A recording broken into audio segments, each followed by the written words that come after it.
El llibre que anem a presentar és Set Blancaneus i un nan.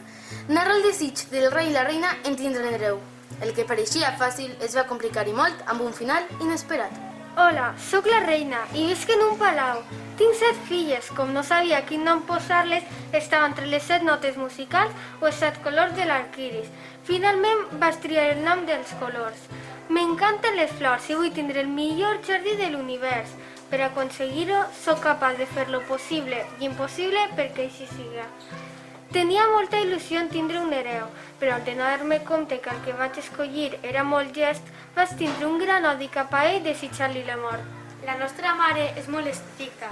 Fa coses com obligar-nos a banyar-nos en llet de vaca, ovella i fins i tot de burra. Es prohibeix que ens dona el sol.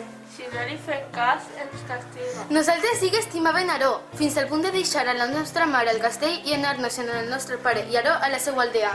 Una de nosaltres es va casar allí a Maró. I va tindre 7 fills! Jo sóc el rei. El meu desig és tindre un hereu que es pugui casar amb alguna de les meues filles. La meva relació amb la reina no és molt carinyosa i per això no vivim junts. Jo visc sols a la copa dels arbres. De tant en tant vaig a visitar a les meues filles que les estime molt al castell.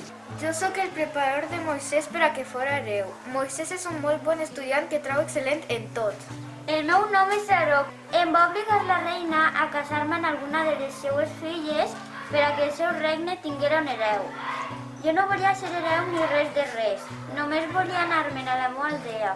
Ella em va preparar per a ser un bon hereu rebent classes. La reina en tenia molta enveja, fins al punt d'intentar matar-me amb verí, i no volia permetre que ningú estiguera per damunt d'ella. Fins que estava mort, vaig arribar a la meva aldea i em vaig casar amb una d'elles i vaig tindre 7 fills.